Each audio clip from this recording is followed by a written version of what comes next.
esta otra charla lo que vamos a hablar es de las indicaciones y los objetivos de la ventilación mecánica. Como objetivo de la clase lo que vamos a tener presente es conocer cuáles son las reales indicaciones de la ventilación mecánica en estos pacientes con diagnóstico confirmado o sospecha de COVID y cuáles son los objetivos de la ventilación mecánica. Dentro de las indicaciones de la ventilación mecánica podemos encontrar indicaciones absolutas o relativas. Fíjense que una frecuencia respiratoria de 35 respiraciones por minuto, una presión parcial de oxígeno menor a 60 mililitros de mercurio o una saturación menor a 90, el deterioro del estado de conciencia, una relación PO2-FiO2, fricción inspirada de oxígeno menor a 200, la inestabilidad hemodinámica, una CO2 mayor a 55, la respiración paradojal, una capacidad vital menor a 15 mililitros kilo o una presión inspiratoria máxima menor a menos 25 centímetros de agua, pueden ser todas indicaciones de la ventilación mecánica, siempre evaluado en el contexto clínico del paciente. Y no olvidar que muchas de estas manifestaciones pueden ser propias de la enfermedad en sí y no ser, digamos, una demostración del empeoramiento evaluadas independientemente.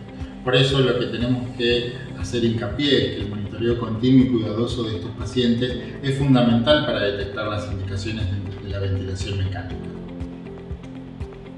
Dentro de los objetivos vamos a tener fundamentalmente tres. Uno es sostener la ventilación de un modo transitorio durante el tiempo necesario que sea para que se recupere la capacidad funcional del paciente y le permita resumir la ventilación espontánea y a su vez estabilizar el intercambio gaseoso de una manera segura y con un costo de energía aceptable. Todo esto fundamentalmente destinado también a disminuir la incidencia de injuria pulmonar asociada a la ventilación mecánica, que lo pueden también encontrar como barotrauma, telectrauma, volutrauma, falla por estrés capilar o biotrauma.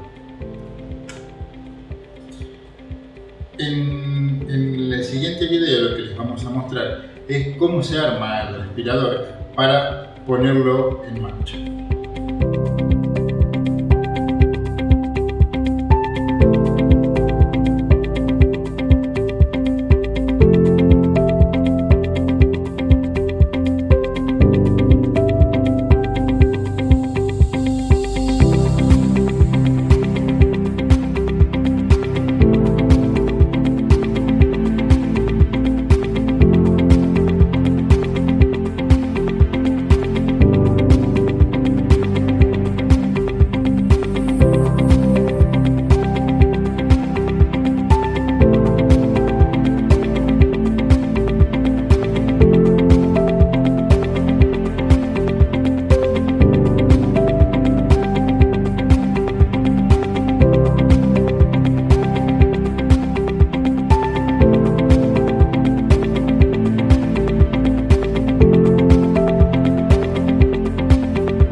En esta charla lo que vamos a hablar es de las variables o de las cuestiones a tener presentes al momento de enfrentarnos al respirador y programarlo para cumplir los objetivos que charlamos en la clase anterior, que era sostener la ventilación de manera transitoria, adecuar el intercambio gaseoso con la minimización de la injuria inducida por la ventilación mecánica.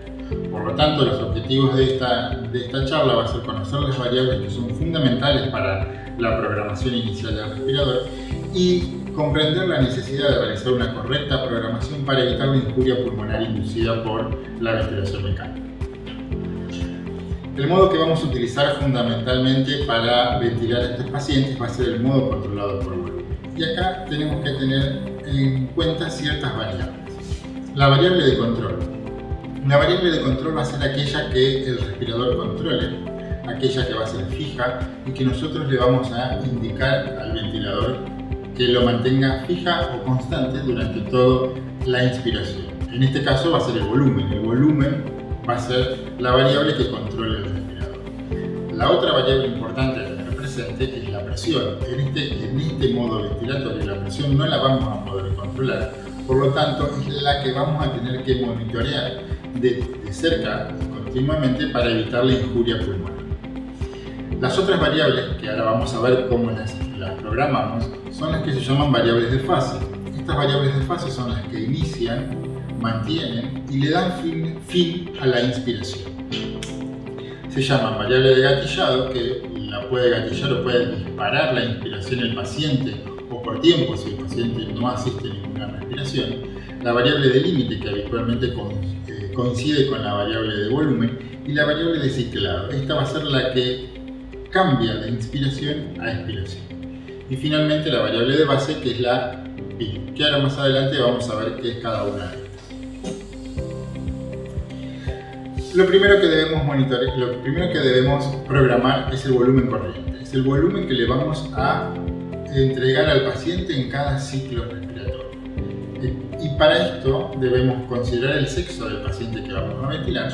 Tenemos que medir la altura y calcular el peso predicho o el peso ideal.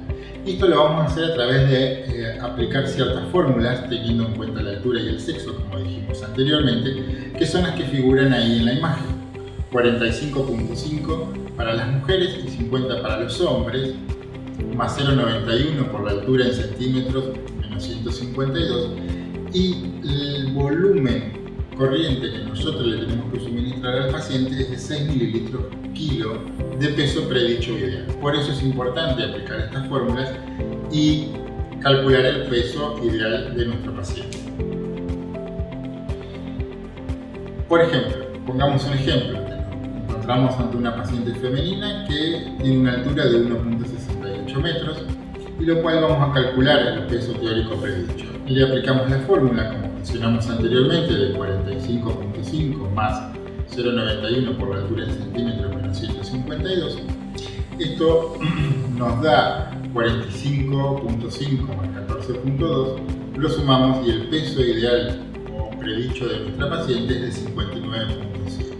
Ahora, como nosotros queremos aplicar un volumen corriente de 6 mililitros kilo de peso predicho, a este valor lo vamos a multiplicar por 6 y vamos a obtener el volumen corriente que nosotros debemos programar en el respirador.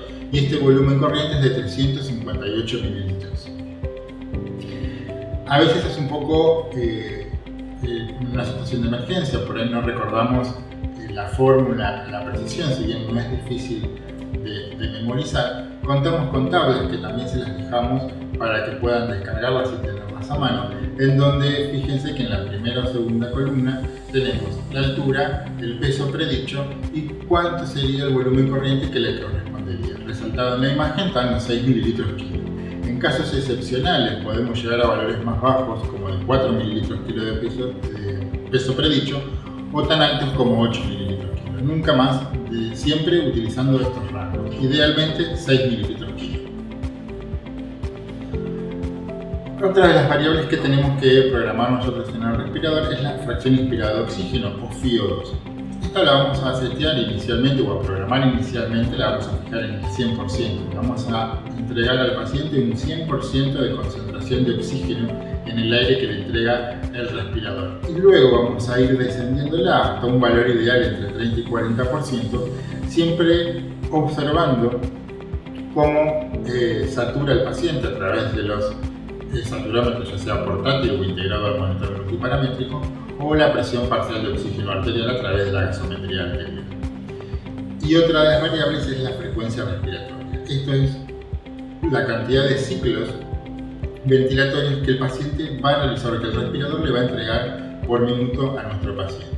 Inicialmente siempre lo vamos a iniciar con entre 15 y 16 respiraciones por minuto y luego lo vamos a modificar en base al CO2 o al pH que obtengamos en la gasometría. Acuérdense que cuanto más frecuencia respiratoria le pongamos, menor CO2 vamos a obtener hasta cierto límite.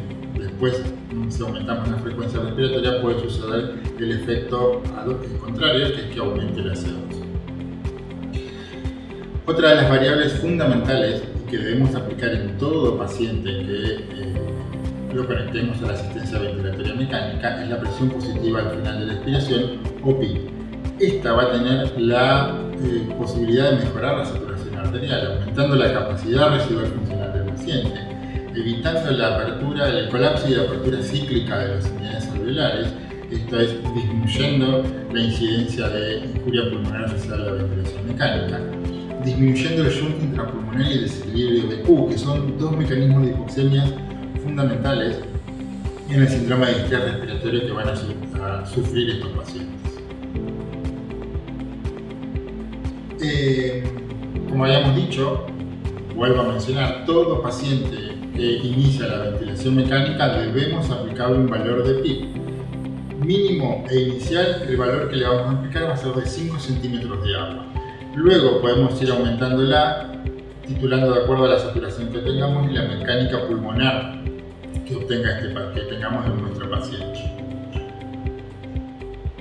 La mecánica pulmonar también van a ser las variables que nosotros vamos a tener que monitorear a nuestros pacientes, que son las presiones. Acuérdense que inicialmente les había dicho que nosotros controlamos la presión, controlamos el volumen, pero no controlamos la presión. Por lo tanto, las dos presiones que tenemos que monitorear son la presión pico y la presión plató o meseta. La presión pico es la máxima presión que alcanzan en las vías aéreas. Automáticamente el respirador la mira y la va mostrando ciclo a ciclo. Esta idealmente no debe superar los 35-40 centímetros de agua. Mientras que la presión plató es una presión que se mide a flujo cero, por lo tanto tenemos que aplicar una pausa al final de la inspiración. Habitualmente los respiradores tienen un botón que dice prolongación de la inspiración, entonces presionando ese botón generamos una pausa al final de la inspiración y ahí el respirador nos va a arrojar el valor de la presión meseta o presión plató, que esta no debe ser superior a 30 centímetros de agua.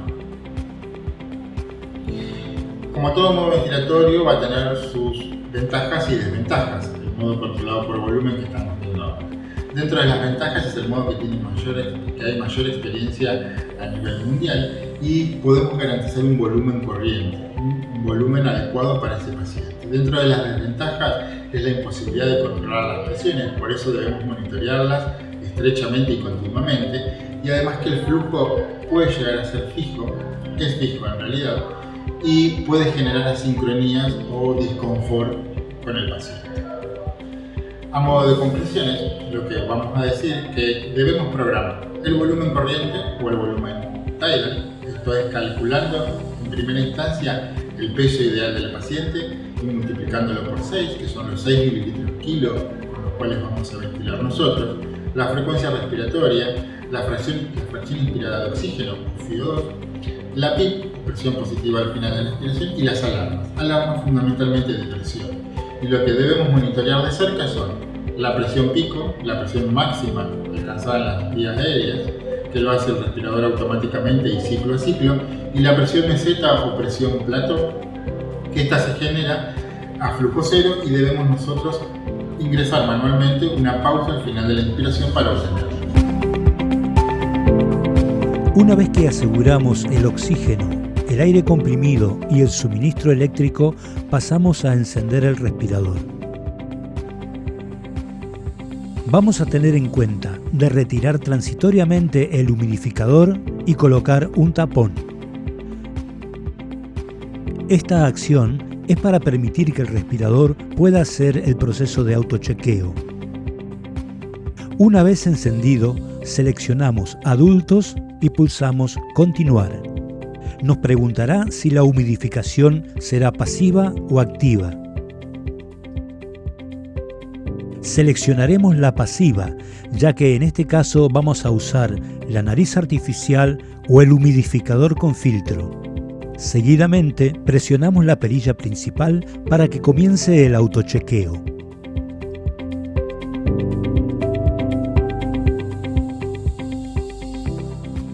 No debemos olvidar de abrir el suministro de aire y el suministro de oxígeno hasta un valor de 4.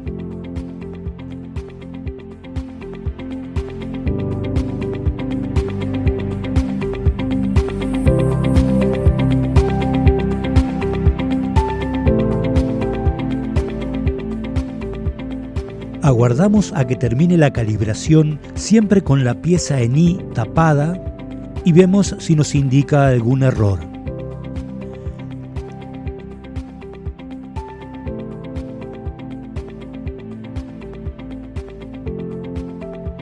Una vez concluido, ya podemos retirar el tapón, colocar el humidificador y comenzar a programar las variables necesarias. El modo que vamos a elegir es controlado por volumen, BCV. A continuación, vamos a setear el volumen corriente o volumen tidal, que será de acuerdo a la medida del paciente. Tomaremos 6 mililitros kilo, peso ideal, y eso lo sacamos a partir de la medición de la altura del paciente y lo comprobamos con tablas y fórmulas disponibles. Una vez que seteamos el volumen corriente, vamos a setear la frecuencia respiratoria. Comenzamos con 15 o 16 y luego le iremos adaptando a las necesidades del paciente. Atendemos ahora a la PIP, la presión positiva al final, que comenzaremos con 5 y luego la iremos aumentando, si es necesario, de acuerdo a las características del paciente. Y la fracción inspirada de oxígeno, que siempre colocaremos inicialmente al 100% y luego podrá ir disminuyendo de acuerdo a los valores que obtengamos de saturación y gasometría.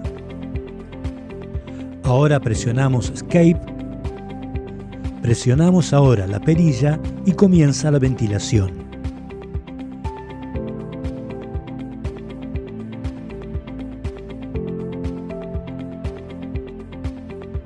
Por último, conectamos en el tubo del paciente y ahí comienza a ventilar.